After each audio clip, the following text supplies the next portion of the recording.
1 கொரிந்தியர் புஸ்தகம் 1ஆம் அதிகாரம் அதில் 18வது வசனத்தை வாசியுங்களே. 1 கொரிந்தியர் 1ஆம் அதிகாரம் 18வது வசனம். சிலுவையை பற்றிய உபதேசம் கெட்டு போகிறவர்களுக்கு பைத்தியமாயிருக்கிறது, ரட்சிக்கப்படுகிற நமக்கோ அது தேவ பலனா இருக்கிறது. ஆமேன்னு சொல்லுங்க பார்க்கலாம். சிலுவையை பற்றிய உபதேசம் கெட்டு போகிறவர்களுக்கு பைத்தியமாய் இருக்கிறது. ஆமாம், ரட்சிக்கப்படுகிற நமக்கோ பாருங்க, ரட்சிக்கப்பட்ட நமக்கோன்னு பைபிள் எழுதல, ரட்சிக்கப்படுகிற நமக்கோ ஆமே அது தேவ பலனாய் இருக்கிறது. ஆமேன்னு சொல்லுங்க பார்க்கலாம். அல்லேலூயா, அல்லேலூயா. ரட்சிப்பை பெற்று கொண்டிருக்கிற நமக்கு எதுங்க பலன்? ஆமாம், சிலுவையை பற்றி உபதேசம் தான் பலன். ஆமேன்னு சொல்லுங்க பார்க்கலாம். இயேசு சிலுவையில் அறையப்பட்டார்.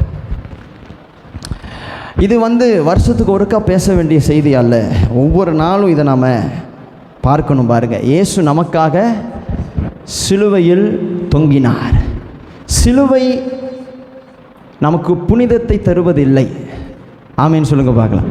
சிலுவை நம்மளை பரிசுத்தப்படுத்துறது இல்லை.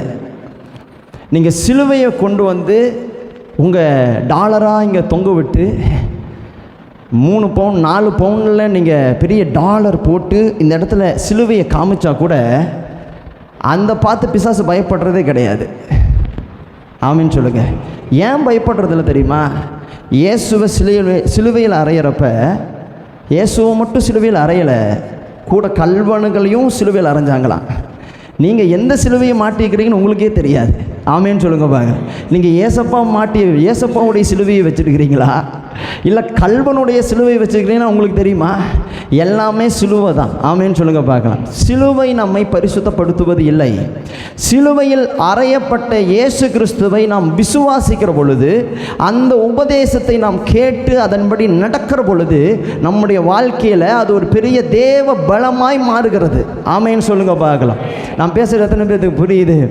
சிலுவை அல்ல. ஆமாம், பழைய காலத்து சினிமா படத்தில் அந்த சிலுவையை வச்சு பேய் விரட்டுவாங்க, பார்த்துருக்கீங்களா?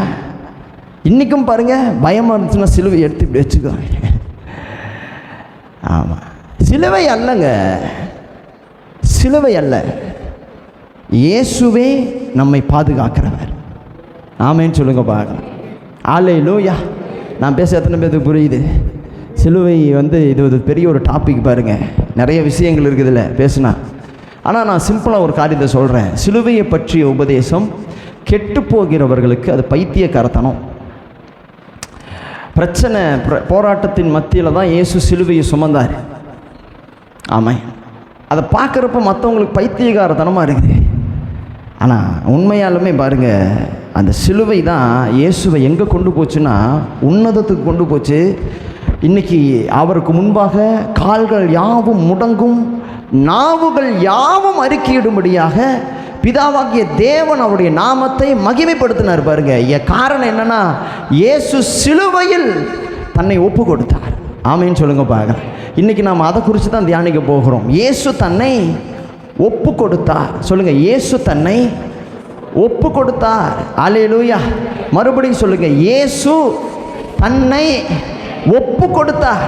நீங்கள் சிலுவையை தியானிக்கிற பொழுது இதை ரொம்ப டீப்பாக நீங்கள் தியானிக்க வேண்டியது அவசியமாக இருக்குது. இயேசு தன்னை ஒப்பு கொடுக்கிறாரு.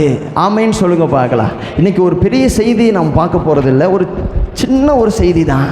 அதனால் நீங்கள் தயவு செஞ்சு நல்லா கவனிங்க. கிளைமேட் ரொம்ப வெயிலான கிளைமேட்டு, கஷ்டமாக இருக்கிற மாதிரி சூழ்நிலைகள் இருக்க தான் செய்யும். ஆனாலும் நீங்கள் ஆண்டவருடைய வார்த்தைக்கு முக்கியத்துவம் கொடுத்து இந்த பக்கமாக உங்கள் செவியை சாய்ங்க. இது உங்களுக்கு ஒரு பெரிய ஆசீர்வாதமாய் மாறும். ஆமேன்னு சொல்லுங்க பார்க்கலாம். நல்லா கவனிங்க. இயேசு சிலுவையில் தன்னை ஒப்பு கொடுத்தார். சிலுவைக்காக தன்னை ஒப்பு கொடுத்தார். ஆமேன்னு சொல்லுங்களேன். நீங்கள் மத்தேயு சுவிசேஷம் எடுத்துக்கங்க.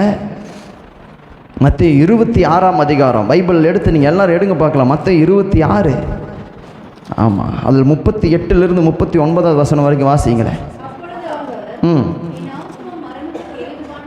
அப்பொழுது அவர் என் ஆத்துமா மரணத்திற்கு ஏதுவான துக்கம் கொண்டிருக்கிறது. நீங்கள் இங்கே தங்கி என்னோடு கூட விழித்திருங்கள் என்று சொல்லி சற்று அப்புறம் போய் முகம் குப்புற விழுந்து, என் பிதாவே, இந்த பாத்திரம் என்னை விட்டு நீங்க கூடுமானால் நீங்கும்படி செய்யும். ஆயினும் என் சித்தத்தின்படி அல்ல, உம்முடைய சித்தத்தின்படியே ஆக கடவது என்று ஜெபம் பண்ணினார். ஆமென் சொல்லுங்க பார்க்கலாம். இயேசு கெத்செமனே தோட்டத்தில் இப்படி சொல்றாரு, இந்த பாத்திரம் என்னை விட்டு நீங்க கூடுமானால் நீங்கும்படி செய்யும். ஆயினும் என்னுடைய சித்தத்தின்படி அல்ல, உம்முடைய சித்தத்தின்படி ஆக கடவது. ஆமென் சொல்லுங்க பார்க்கலாம். இயேசு கிறிஸ்து என்னுடைய சித்தத்தின்படி அல்ல, உம்முடைய சித்தத்தின்படி ஆக கடவது அப்படின்னு சொல்கிற அந்த இடம் இருக்குது பாருங்க. இந்த இடம்தான் இயேசு தன்னை ஒப்பு கொடுத்த இடம். ஆமென் சொல்லுங்க பாருங்க. நல்ல கவனிங்க. இயேசு தன்னை ஒப்பு கொடுத்ததுக்கு அப்புறமா என்ன நடக்குதுன்னா, பிதாவின் சித்தம் நடக்க ஆரம்பிக்குது. சொல்லுங்க பார்க்கலாம். இயேசு ஒப்பு கொடுத்ததுனால பிதாவின் சித்தம் நடக்குது. மறுபடியும் சொல்லலாமா? இயேசு ஒப்பு கொடுத்ததுனால பிதாவோட சித்தம் நடக்குது. அப்ப ஒரு விஷயத்தை நீங்க புரிஞ்சுக்கங்க. நம்ம வாழ்க்கையில பிதாவோடைய சித்தம் நடக்கணும்னா நாம என்ன பண்ணணும்? ஆமா, யார் அவருக்கு ஒப்பு கொடுக்குறாங்களோ அவங்க வாழ்க்கையில தான் அவருடைய சித்தம் நடக்குது. ஆமென் சொல்லுங்க பார்க்கலாம். கிறிஸ்தவர்களில் ஒப்பு கொடுத்தவங்களும் இருக்கிறாங்க, விசுவாசிக்கிறவங்களும் இருக்கிறாங்க. விசுவாசிக்கிறவங்க ஃபஸ்ட்டு ஸ்டேஜ். ஆனால் ஒப்பு கொடுக்குறாங்க பாருங்க, இவங்க தான் சீஷர்களாக மாறுறாங்க. ஆமென் சொல்லுங்க பார்க்கலாம். அல்லேலூயா. நான் இயேசுவை விசுவாசிக்கிறதுனால அல்ல, நான் என்ன அவருக்கு ஒப்பு கொடுக்கறதுனால என் வாழ்க்கையில் அவருடைய சித்தம் நடக்க ஆரம்பிக்குது. ஒப்பு கொடுக்காதவங்க வாழ்க்கையில் அவருடைய சித்தம் நடக்கிறது இல்லை, ஒப்பு கொடுக்கிறவங்க வாழ்க்கையில் தான் அவருடைய சித்தம் நடக்குது. ஆமென் சொல்லுங்க பார்க்கலாம். இயேசு எனக்காகவும் உங்களுக்காகவும் அன்னைக்கு ஒப்பு கொடுத்தார். ஆமென் சொல்லுங்க பார்க்கலாம். எத்தனை பேர் சொல்றீங்க? எங்களை வாழ வைக்க சிலுவாயில் தொங்கி நீரே, எங்களை வாழ வைக்க சிலுவாயில் தொங்கி நீரே, நோக்கி பார்த்ததினா பீலைத்து கொண்டோமையா, உம்மை நோக்கி பார்த்ததினா பீலைத்து கொண்டோமையா. ஹல்லேலூயா, ஹல்லேலூயா, ஹல்லேலூயா. ஒப்பு கொடுக்கிறவர்கள் வாழ்க்கையில் ஆமென் சித்தம் நடக்குது அப்படின்னு பைபிள் நம்ம பார்க்குறோம். இப்படி பிதாவுடைய சித்தம் நம்ம வாழ்க்கையில் நடக்கிறப்ப தான் நம்ம வாழ்க்கையில் நிறைய காரியங்கள் நடக்க ஆரம்பிக்குது. ஆமென் சொல்லுங்க பார்க்கலாம். ஒரு வசனத்தை நீங்கள் பாருங்கள், ஞானிகளை வெட்கப்படுத்தும்படி தேவன் பைத்தியங்களை, ஆமாம், உள்ளவைகளை அவமாக்கும்படி இழிவானவைகளையும் இல்லாதவைகளையும் அற்பமாக எண்ணப்படுகிறவர்களையும் தெரிஞ்சுக்கிட்டாராம். ஆமென் சொல்லுங்க பார்க்கலாம். இப்போ நாமளும் அந்த இடத்துக்குள்ளே போகணும்னா, அதாவது கடவுள் நம்முடைய வாழ்க்கையில் ஒரு இடத்த வச்சிருக்கிறாரு. அந்த இடத்துக்குள்ளே நாம் போகணும்னா நாம் அவரை விசுவாசிக்கிறது மாத்திரம் பத்தாது, நாம் அவருக்கு நம்மளை ஒப்பு கொடுக்கிறவர்களாகவும் இருக்கணும். ஆமென் சொல்லுங்க பார்க்கலாம். நாம் அவருக்கு நம்மளை ஒப்பு கொடுக்கிற பொழுது தான் நிறைய ஜெபத்திற்கு பதில் கிடைக்குது. நாம் நம்மளை அவருக்கு ஒப்பு கொடுக்கிற பொழுது தான் நம்முடைய வாழ்க்கையில் கர்த்தர் பெரிய பெரிய காரியங்களை நம்மளோட வாழ்க்கையில் செய்கிறாரு. அன்னாளை குறித்து வேதம் சொல்லுகிறது. நீங்கள் அன்னாளை எடுத்து வாசித்து பார்ப்பீங்கன்னா 1 சாமுவேல் புஸ்தகம் 1ஆம் அதிகாரத்தில் சொல்லப்பட்டிருக்கு பாருங்க. அன்னாளுக்கு குழந்தை இல்லாமல் இருக்கு. அன்னாளுக்கு குழந்தை இல்லாமல் இருக்கிறதுனால ஒரு நாள் அவன் மனவேதனைப்பட்டு தேவ ஆலயத்தில் போய் அழுகிறா, மணிக்கணக்கில் அழுகிறா. வேதம் சொல்லுது அவள் தன்னுடைய இருதயத்தை ஊற்றினாள் என்று. அப்பொழுது தேவனிடத்தில் அவள் எப்படி ஜெபம் பண்றா பாருங்க. எனக்கு ஒரு குழந்தையை கொடுங்க ஆண்டவரேன்னு சொல்லாம உமக்காக ஒரு குழந்தையை கொடுங்க ஆண்டவரேன்னு சொல்றா.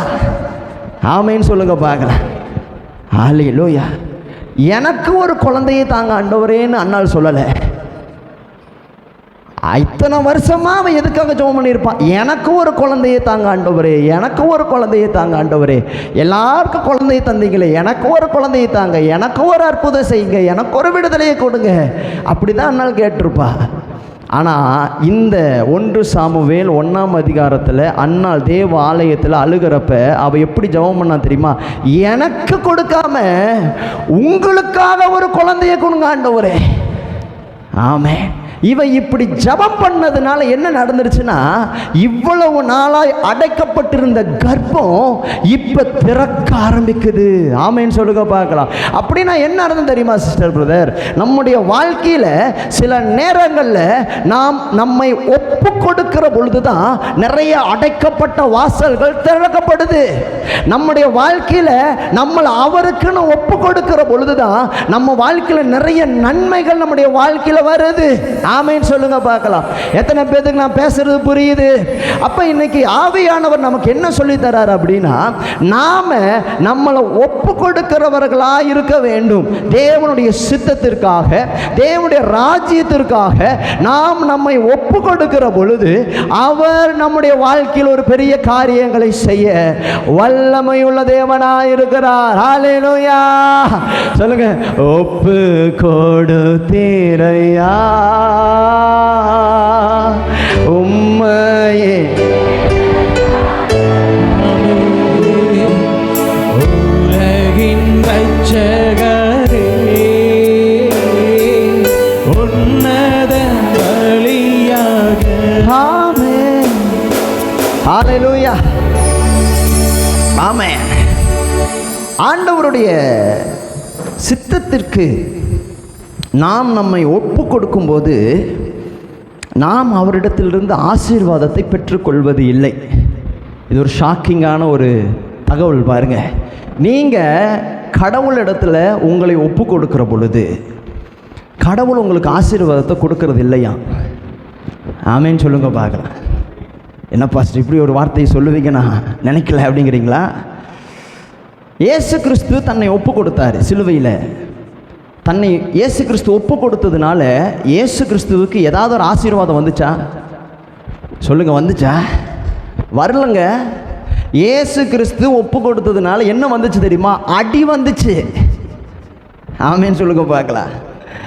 முட்கிரீடம் வந்துச்சுங்க. ஆமாம், சவுக்கு எடுத்து அடித்தாங்க. அது சாதாரணமான கிடையாது. அது பார்த்தீங்கன்னா முள்ளு மாதிரி. அது ஒரு தோல் பட்டுச்சுன்னு வச்சுக்கோங்களேன், தாங்க முடியாது. அடி விழுகுது. தேவ சித்தத்துக்கு ஒப்பு கொடுத்ததுனால என்ன விழுகுது? அடி விழுகுதுங்க. அவமானம் வருதுங்க. நிர்வாணப்படுத்தப்படுறாருங்க இயேசு. இயேசு எவ்வளோ பெரிய செலிபிரிட்டி தெரியுமா உங்களுக்கு? இன்னைக்கு என்னங்க செலிபிரிட்டி? ஆமாம், டெக்னாலஜி இல்லாத காலத்திலேயே, செல்ஃபோன் இல்லாத காலத்திலேயே இயேசு எங்கேயாச்சும் இருந்தாருன்னா ஆயிரக்கணக்கில் ஜனங்க வருவாங்களாம், நடந்தே வருவாங்களாம். ஆமேன்னு சொல்லுங்க. அவ்வளோ பெரிய செலிபிரிட்டிங்க இயேசு. அவ்வளோ பெரிய செலிபிரிட்டி தேவ சித்தத்துக்கு தன்னை ஒப்பு கொடுத்ததுனால நிர்வாணமாக அந்த இடத்துல நின்றுக்கிட்டு இருக்கிறாரு. அடிக்கப்பட்டாரு. எதனால் அடிக்கப்பட்டார்? ஒப்பு கொடுத்ததுனால. சொல்லுங்க, ஒப்பு கொடுத்தா அடி விழுந்துச்சு. ஒப்பு கொடுத்ததுனால அவமானம் வந்துச்சு. ஒப்பு கொடுத்ததுனால நிந்த வந்துச்சு. ஒப்பு கொடுத்ததுனால எல்லாருக்கும் இயேசு பரிகாசமானாரு. போறவன் வரவன் நான் தலையை துளுக்கி சொல்றான். 3 நாள் ஆலயத்தை இடிச்சு கட்டுவானாமா. இயேசுவை பார்த்து கேவலமா பேசுறாங்க. எதனால இதெல்லாம் நடக்குது தெரியுமா? ஒப்பு கொடுத்ததுனால இதெல்லாம் நடக்குது. ஆமேன்னு சொல்லுங்க பார்க்கலாம். அப்போ ஒப்பு கொடுத்த பொழுது இயேசுவுக்கு எந்த ஆசீர்வாதமுமே வரலை. ஆமேன்னு சொல்லுங்க பார்க்கலாம். ஆனால் ஒன்று புரிஞ்சுக்கங்க, இயேசு கிறிஸ்து சிலுவையில் ஒப்பு கொடுத்ததுனால அவருக்கு ஆசீர்வாதம் வராமல் இருந்தாலும் பிதாவாகிய தேவன் அதுக்கப்புறமா இயேசுவை எப்படி மாற்றிட்டாருன்னா அவரையே ஆசீர்வாதமாக மாற்றிட்டார். ஆலையிலேயே சொல்லுங்க பார்க்கலாம். என் கூட சேர்ந்து நீங்களும் சொல்லுங்க, ஒப்பு கொடுக்கிறவங்களுக்கு ஆசீர்வாதம் வராது, ஆனால் அவங்களே ஒரு ஆசீர்வாதமாக மாறுவாங்க. ஆலையிலேயே சொல்லுங்க பார்க்கலாம்.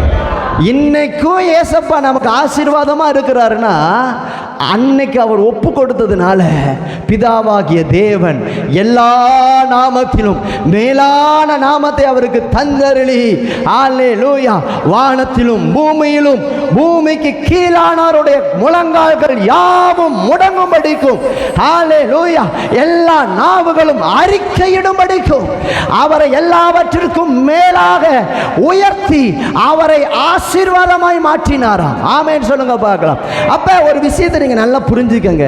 நம்முடைய வாழ்க்கையில நாம ஆண்டவருக்கு நம்மளை ஒப்பு கொடுக்கிற பொழுது நமக்கு ஆசீர்வாதம் ஒருவேளை வராம இருக்கலாம், ஆனா நாமளே ஒரு ஆசீர்வாதமாய் மாறுவோம். எத்தனை பேர் நம்புறீங்க? எத்தனை பேர் விசுவாசிக்கிறீங்க? அப்படி நல்ல கரங்களை தட்டி ஆண்டவனை அந்த மயம்படுத்துங்க பார்க்கலாம். ஹல்லேலூயா, ஹல்லேலூயா, ஹல்லேலூயா. இயேசு ஆசீர்வாதமாய் மாறினார். ஆமென். ஒருவேளை நான் ஆசீர்வாதம் பெற்றுக்கொள்ளாமல் இருக்கலாம், ஆனால் நான் தேவனிடத்தில் ஒப்பு கொடுக்கிற பொழுது நானே ஒரு ஆசீர்வாதமாய் மாறுகிறேன். இதுதான் சிலுவையின் தியானம். ஆமேன்னு சொல்லுங்க பார்க்கலாம். சபையில் 2 கூட்டம் இருக்குங்க. ஒரு கூட்டம் என்ன? ஆசீர்வாதத்தை வாங்க வந்த கூட்டம். ஆமேன்னு சொல்லுங்க பார்க்கலாம். ஆசீர்வாதம் கிடைக்குமா? ஏதாவது ஆசீர்வாதம் கிடைக்குமா? ஆமென், ஆமென். எனக்கு ஒத்தாசை பருவதத்திற்கு நேராய் என் கண்களை ஏறெடுக்கிறேன். ஏதாவது ஒரு ஆசீர்வாதம் வருமா ஆண்டவரே? அவனை ஆசீர்வதிக்கிறீங்க, இவனை ஆசீர்வதிக்கிறீங்களே, என்ன ஆசீர்வதிக்க மாட்டேங்கிறீங்களே, ஆசீர்வாதம் இன்னைக்காச்சும் கிடைக்குமான்னு எதிர்பார்த்து வந்த ஒரு கூட்டம் இருக்குது பாருங்க. அவர் விசுவாசிக்கிறவங்க எதிர்பார்த்து வந்தவங்க இருக்கிறாங்க, இது தவறு கிடையாது. ஆனால் இன்னொரு கூட்டத்தார் இருக்கிறாங்க பாருங்க. அவங்க எப்படின்னா அவங்க ஆசீர்வாதத்தை தேடி வரல, காரணம் அவங்களே ஆசீர்வாதமாக மாறிட்டாங்க. ஆமென். எப்படி அவங்க ஆசீர்வாதமாக மாறினாங்க அப்படின்னா அவங்க தேவனாகிய கர்த்தருக்கு தங்களை ஒப்பு கொடுத்ததுனால இப்ப அவங்க ஆசீர்வாதத்தை தேடி வரல, இப்ப அவங்களே ஒரு ஆசீர்வாதமா நின்னுகிட்டு இருக்கிறாங்க. ஹல்லேலூயா, ஹல்லேலூயா. சொல்லுங்க, நான் ஆசீர்வாதத்தை தேடுகிறவன் அல்ல, நானே ஒரு ஆசீர்வாதம். நான் ஜெபம் பண்ணின அற்புதம் நடக்கும். என் கூட கர்த்தர் இருக்கிறாரு, நான் ஆசீர்வாதம். ஆமென் சொல்லுங்க பார்க்கலாம். ஆபிரகாமுக்கு கர்த்தர் வாக்குத்தத்தம் கொடுக்கிற பொழுது இப்படி சொல்றாரு பாருங்க, நீ ஆசீர்வாதமாய் இருப்பாய், உன்னை ஆசீர்வதிப்பேன்னு கர்த்தர் முதல்ல சொல்லியிருப்பாரு. ரெண்டாவது என்ன சொல்லுவார் தெரியுமா? நீ ஆசீர்வாதமாக இருப்பாய்.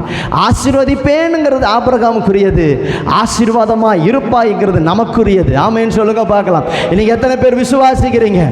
நான் அவருக்கு என்னை ஒப்பு கொடுக்கிற பொழுது அடி விழும், நான் அவருக்கு ஒப்பு கொடுக்கிற பொழுது எனக்கான நன்மைகள் ஒருவேளை இல்லாமல் இருக்கும், மற்றவங்க பார்வையில் ஏளனமாக இருப்பேன், என்னை அவமானப்படுத்துகிற கூட்டம் இருக்கும், வீட்டுக்குள்ள ஒன்றும் இல்லாமல் இருக்கும். காரணம் நான் என்னை அவருக்கு ஒப்பு கொடுத்ததுனால, நான் ஆண்டவருக்குள்ள என்னை காத்து கொண்டிருக்கிறதுனால இன்னைக்கு எல்லாருடைய பார்வையிலையும் நான் பரிகாசத்தோடு நிற்கிற கோலமா இருந்தா கூட ஆவியானவர் இன்னைக்கு உங்களை பார்த்து ஒரு காரியத்தை சொல்றாரு.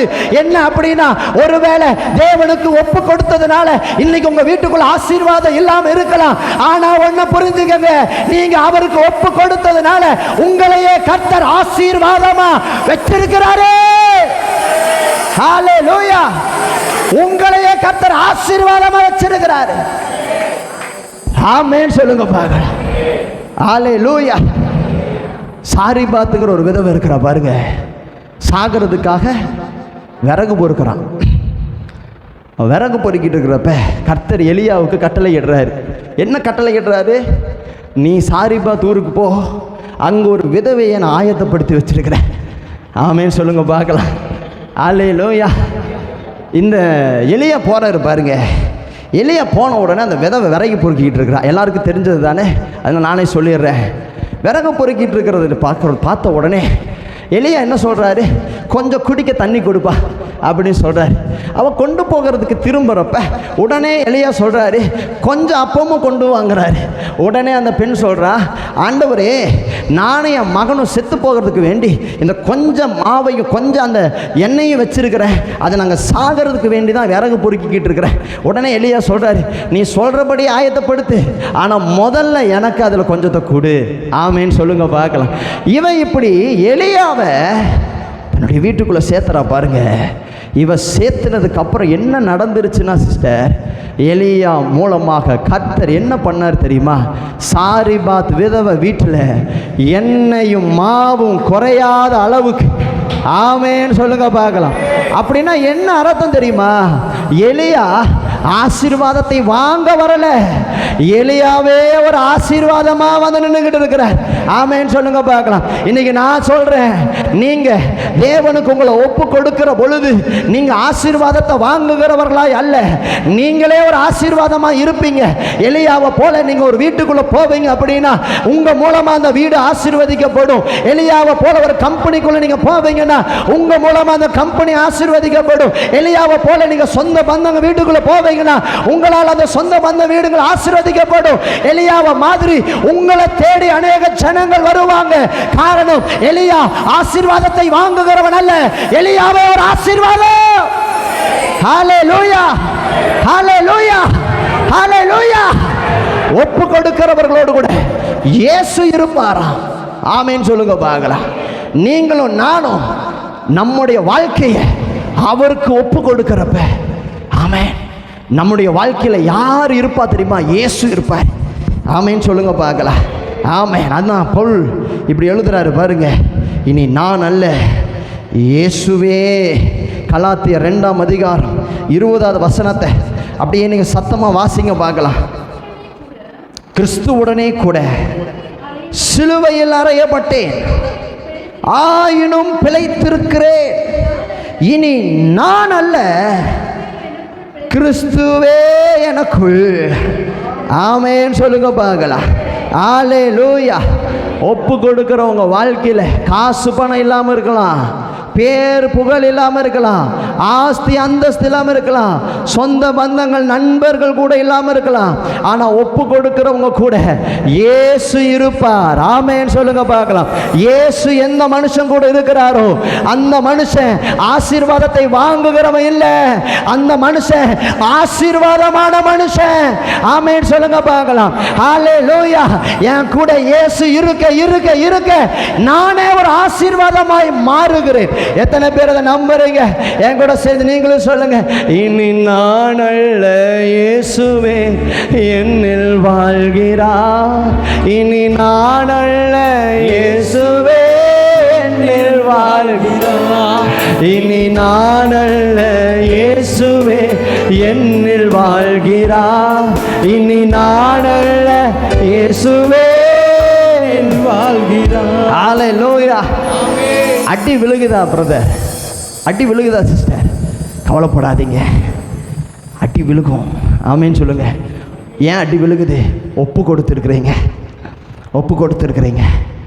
கொஞ்ச காலம் சிலுவையில் கொஞ்ச நேரம் அடி விழுந்துச்சு, அவமானம் வந்துச்சு, கேவலம் வந்துச்சு, நிந்தம் வந்துச்சு, இழப்பு வந்துச்சு, தனிமை வந்துச்சு. ஆமென்.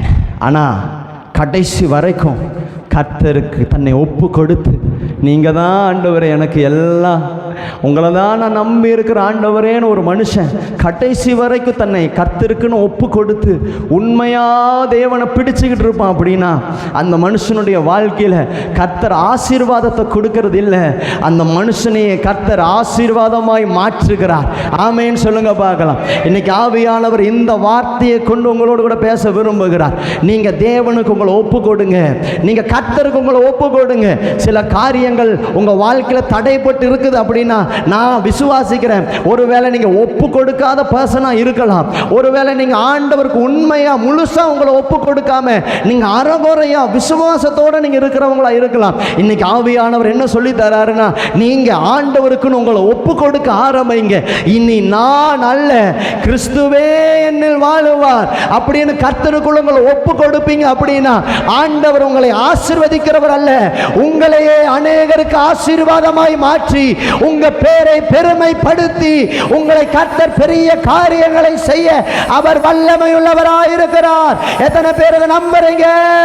அப்படியே கூட சேர்ந்து, இனி நான் அல்ல, இயேசுவே என்னில் வாழ்கிறார்.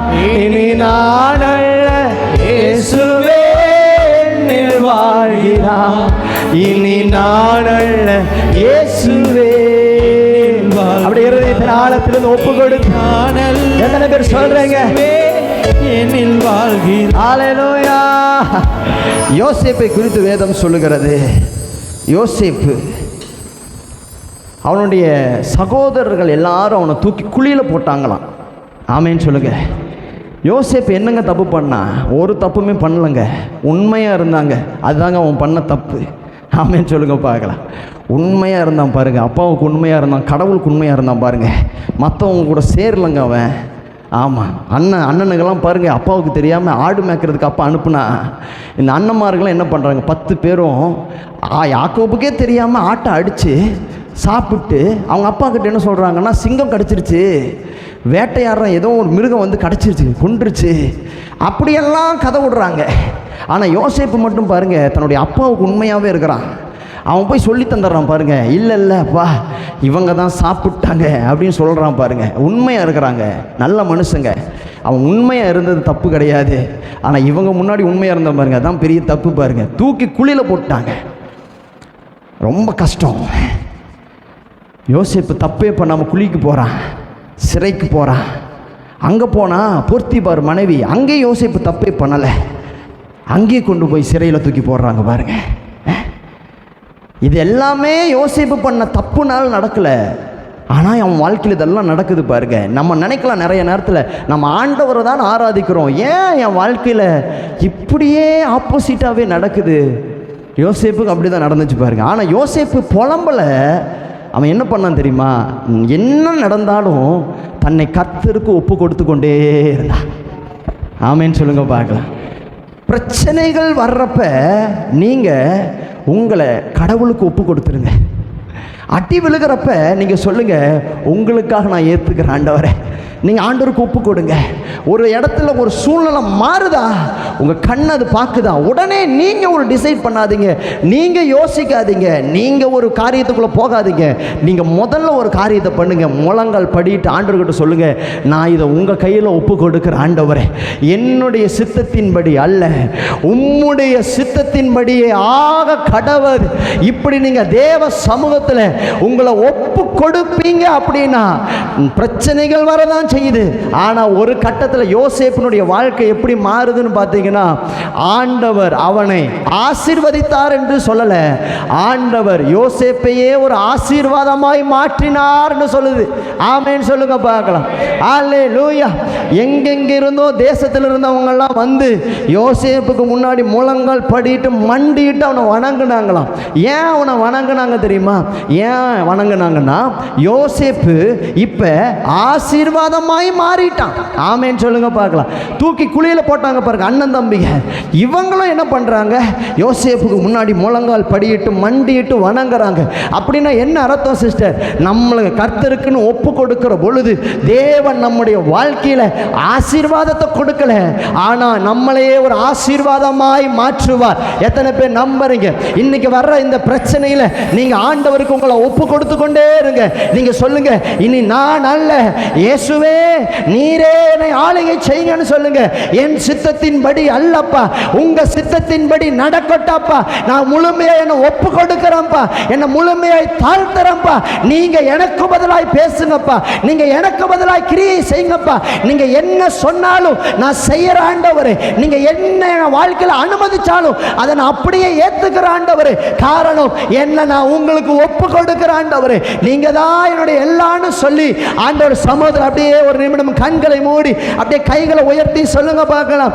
இனி நான் அல்ல, இயேசுவே என்னில் வாழ்கிறார். இனி நான் அல்ல, இயேசுவே என்னில் வாழ்கிறார். இனி நான் அல்ல, இயேசுவே என்னில் வாழ்கிறார்.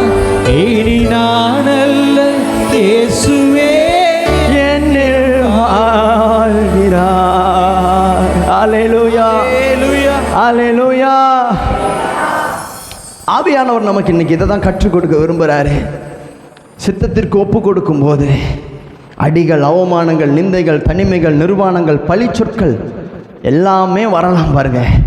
ஆனால் கர்த்தருக்கு நம்மை ஒப்பு கொடுத்து அவரை விடாமல் பிடித்து கொள்ளும்போது முடிவில் நாம் அவரிடத்தில் ஆசீர்வாதத்தை பெறுவது இல்லை, நாமே ஆசீர்வாதமாய் மாறி நிற்கிறோம். ஆமேன்னு சொல்லுங்க பார்க்கலாம். கடைசி வரைக்கும் விடாமல் பிடிச்சுக்கங்க. போராட்டம் வருதா, எல்லாரை விட அதிகமாக வருதா, நீங்கள் ஆண்டவருக்கு உங்களை ஒப்பு கொடுங்க. அதுதான் கரெக்டான நேரம். ஆண்டவருக்கு முழுசாக உங்களை ஒப்பு கொடுத்துருங்க. நீங்கள் சொல்லுங்கள், என் சித்தத்தின் படி இல்லை ஆண்டவரே, உங்கள் சித்தத்தின் படி நடக்கட்டும் ஆண்டவரே. எல்லாமே எதிராக இருக்குதா, எல்லாமே எதிராக இருந்தாலும், சூழ்நிலைகள் தோல்வி போல தெரிந்தாலும், மந்தையிலே ஆடுகள் இல்லாமல் போனாலும், தொழுவத்திலே மாடு இல்லாமல், அல்லேலூயா, நான் கர்த்தருக்குள் இருப்பேன். அல்லேலூயா, என் தேவனுக்குள் ஆமென், நான் கர்த்தருக்குள் மகிழ்ச்சியாயிருப்பேன், என் தேவனுக்குள் ஆமென் சொல்லுங்க பார்க்கலாம். அதான் ஒரு பாஸ்டர் இப்படி பாடுறாரு. வாசலிலே காரு இல்லாமல் போனாலும், சமையல் கட்டிலே சோறு இல்லாமல் போனாலும், ஆமேன்னு சொல்லுங்க பார்க்கலாம். மண்டையிலே முடி இல்லாமல் போனாலும், கொண்டையிலே பூவில்லாமல் போனாலும், ஆமேன்னு சொல்லுங்க பார்க்கலாம். நான் கர்த்தருக்குள் ஆமே, என் தேவனுக்குள் ஆமேன்னு சொல்லுங்க பார்க்கலாம். என் வாழ்க்கையில் எதுவுமே இல்லாமல் போனால் கூட நான் அவருக்கு என்ன ஒப்பு கொடுத்துருக்கிறேன். ஆமேன்னு சொல்லுங்க. முடிவில் அவர் என்னை ஆசீர்வதிக்கலை, என்னையே ஆசீர்வாதமாக நிறுத்தி வச்சிருக்கிறார். இயேசு கிறிஸ்து தன்னை ஒப்பு கொடுத்ததுனால தான் இன்னைக்கு நமக்கு எல்லாருக்கும் அவர் ஆசீர்வாதமாக இருக்கிறார். ஆமேன்னு சொல்லுங்க பார்க்கலாம். எத்தனை பேர்த்துக்கு நான் பேசுகிறது புரியுது? எத்தனை பேர் இதை விசுவாசிக்கிறீங்க? ஆமேன்னு சொல்லுங்களே. உங்களை நீங்கள் ஆண்டவருக்கு ஒப்பு கொடுங்க. பிரச்சனையின் பொழுது ஒப்பு கொடுங்க. காலம் தாமதமாகிக்கிட்டே போகுதா, அழுகாதீங்க. தேவ சமூகத்தில் ஒப்பு கொடுத்து ஜெபம் பண்ணுங்க. நீங்கள் பார்த்துக்குங்க ஆண்டவரேன்னு சொல்லுங்கள். உங்கள் சித்தத்தின்படி நீங்கள் நடத்துங்க ஆண்டவரேன்னு சொல்லுங்கள். விடாமல் பிடிச்சிக்கங்க. எத்தனை அடி விழுந்தாலும் உங்களுடைய நீங்கள் ஒப்பு கொடுத்ததுலேருந்து பின்வாங்காதீங்க. ஆண்டவர் உண்மையாக பிடிச்சிக்குவீங்க அப்படின்னா முடிவில் கர்த்தர் உங்களையே ஒரு பெரிய சாட்சியாய் நிறுத்தி இருப்பார். நீங்கள் அநேகருக்கு ஜெபம் பண்ணுவீங்க. அப்போ அற்புதம் நடக்க ஆரம்பிச்சிடும். நிறைய ஜனங்க உங்களை தேடி வருவாங்க. நிறைய ஜனங்க உங்களை பார்த்து ஆச்சரியப்படுவாங்க. அவங்க சொல்லுவாங்க, எப்படி இருந்த நீ இப்படி மாறிட்டியேன்னு சொல்லுவாங்க. அது எப்படி நடக்குதுன்னா, நாம் அவருக்கு ஒப்பு கொடுக்கிற பொழுது அது நமக்கு நடக்கிறதாய் மாறுகிறது. ஆமேன்னு சொல்லுங்க பார்க்கலாம். அல்லேலூயா, அல்லேலூயா. அப்போ முதலாவது ஒரு காரியம் என்னவென்றால், நம்முடைய வாழ்க்கையில் கர்த்தர் நம்மை ஆசீர்வாதமாய் மாற்ற வேண்டும் என்றால் நாம் நம்மை அவருக்கு ஒப்பு கொடுக்க வேண்டும். ஆமேன்னு சொல்லுங்க பார்க்கலாம். ஆமே. நிறைய பேர் ஜெபம் பண்ணுவாங்க, நிறைய பேர் பாருங்க விசுவாசிப்பாங்க. ஆனால் ஒப்பு கொடுக்கறதுங்கிறது எல்லாரும் பண்ண மாட்டாங்க. ஆனால் ஆவியானவர் என்ன சொல்லி தரார், நான் நீங்கள் ஜெபம் பண்ணுறது நல்லது தான், நீங்கள் ஃபாஸ்டிங் போட்டு ஜெபம் பண்ணுறது கூட நல்லது தான். ஆனால் நீங்கள் உங்களை அவருக்குன்னு ஒப்பு கொடுத்து நீங்கள் ஜெபம் பண்ணுவீங்கன்னு வைங்களே, கர்த்தர் மிச்சத்தை அவர் பார்த்துக்குவார். ஆமேன்னு சொல்லுங்க பார்க்கலாம். அவ்வளவுலாம் கைவிட மாட்டார் சிஸ்டர். பைபிள் ஒரு வசனம் சொல்லுது பாருங்க, திராணிக்கு மேலாக சோதிக்கப்பட அவர் விடவே மாட்டாராம், தாங்கிடும் பலத்தையும் தப்பி செல்லுகிற போக்கையும் அவர் உண்டு பண்ணுவாராம். எத்தனை பேர் நம்புறீங்க? அல்லேலூயா, அல்லேலூயா. அப்போ முதலாவது ஒரு காரியம் என்னவென்றால், நாம் நம்மை ஒப்பு கொடுக்கிற பொழுது நம்மையே கர்த்தர் ஆசீர்வாதமாய் மாற்றுகிறார். இரண்டாவது ஒரு காரியம் பாருங்க, நாம் அவருக்கு நம்மை ஒப்பு கொடுக்கிற பொழுது அவர் நமக்கு பலன் தருகிறவராக இருக்கிறாரு. ஆமேன்னு சொல்லுங்க பார்க்கலாம். நீங்க கடவுளுக்கு உங்களை ஒப்பு கொடுக்கிற பொழுதுதான் பரலோக பலன் உங்களுக்குள்ள வருது. அது வரைக்கும் நீங்க உங்க பலத்தில் நடந்துகிட்டு இருக்கிறீங்க.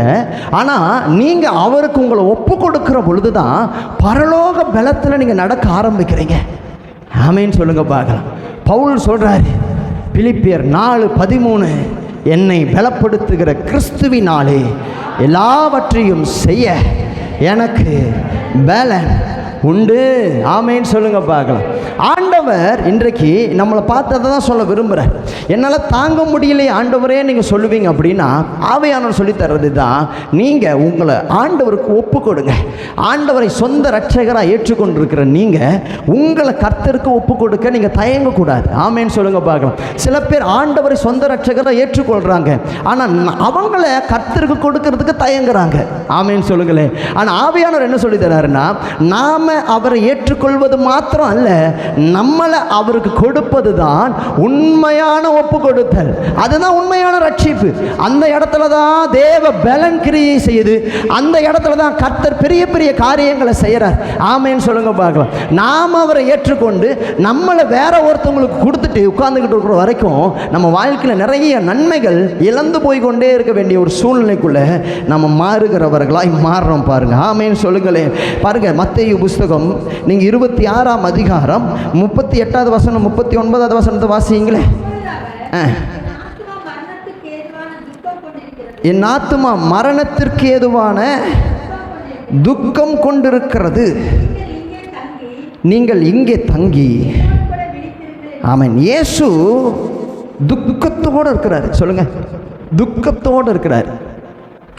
இயேசு துக்கத்தோடு இருக்கிறாரு. பேதுரு தூக்கத்தோடு இருக்கிறாரு. ஆமேன்னு சொல்லுங்க பார்க்கலாம். இயேசு துக்கத்தோடு இருக்கிறாரு, பேதுரு சொல்லுங்க தூக்கத்தோடு இருக்கிறாரு. எத்தனை பேர் தூக்கத்தோடு இருக்கிறீங்க? ஒரு அல்லேலூயா சொல்லுங்க பார்க்கலாம். Amen. Praise the Lord Jesus. ஆமாம், கர்த்தர் நல்லவர். அதான் சில பேர் யோசிக்கிறாங்க, இதுக்காக தான் நான் எதுவுமே சொல்கிறது இல்லை.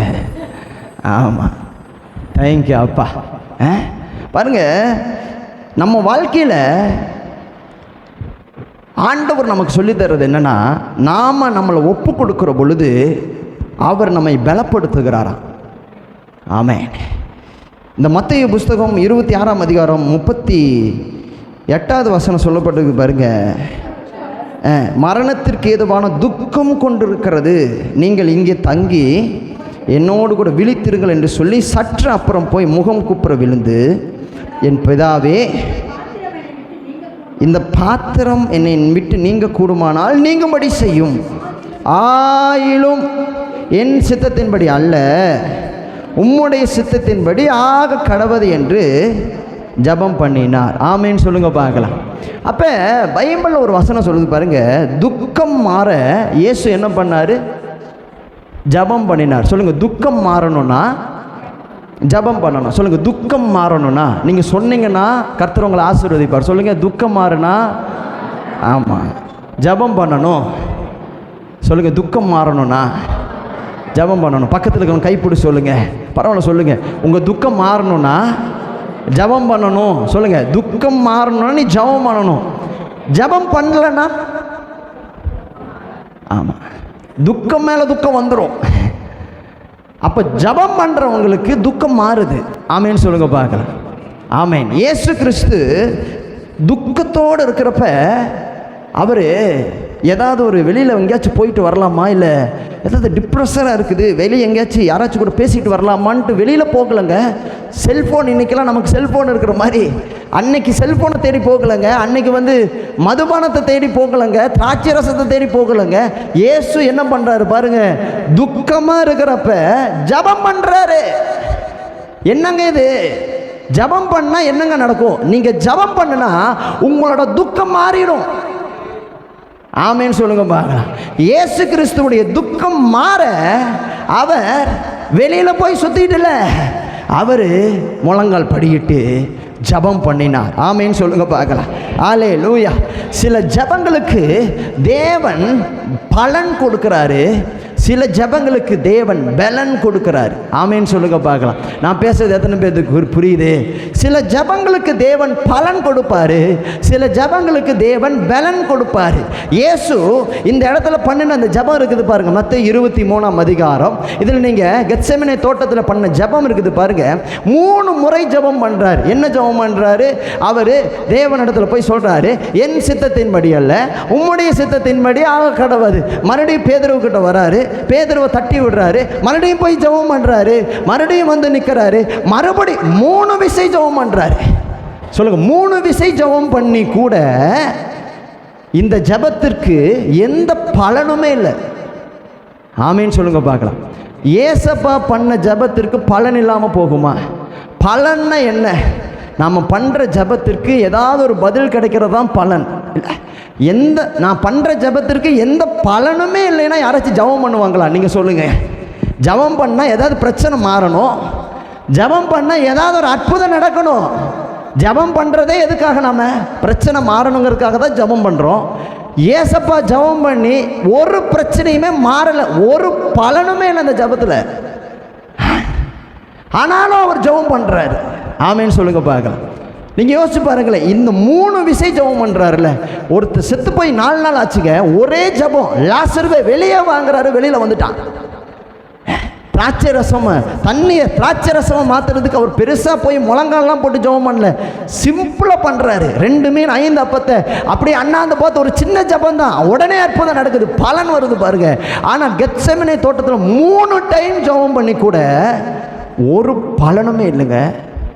ஆமேன்னு சொல்லுங்க பாருங்க. நீங்கள் யோசிச்சு பாருங்களேன், ஏசப்பா இப்படி ஜெபம் பண்ணதுனால ஏதாவது சிலுவையில் போகாமல் பிதாவானவர் தடுத்துருக்கணும், அதுவும் தடுக்கலை. சரி, அது தடுக்கலை.